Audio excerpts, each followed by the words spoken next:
It rains out very few books that children can take home to practice reading.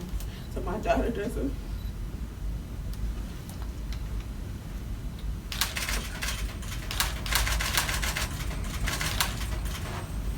So my daughter doesn't have books to take home to practice her reading.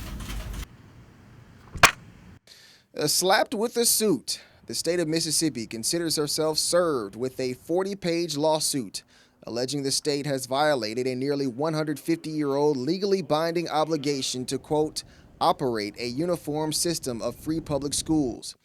The Southern Poverty Law Center filed the federal lawsuit this week challenging the state to abide by the Readmission Act of 1869. The lawsuit alleges schools, particularly highly attended African American schools, suffer far worse conditions than predominantly white schools.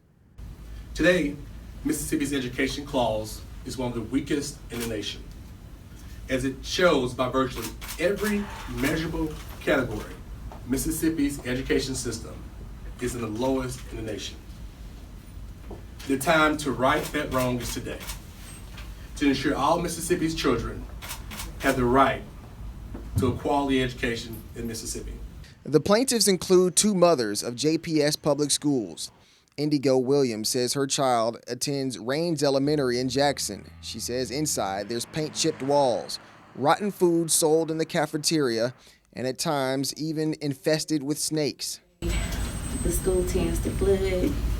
There are water stains in the ceiling, and I've seen mold in the bathrooms. Attorney Matt Steffi with MC Law says the suit, while well-intentioned, has a lot of holes.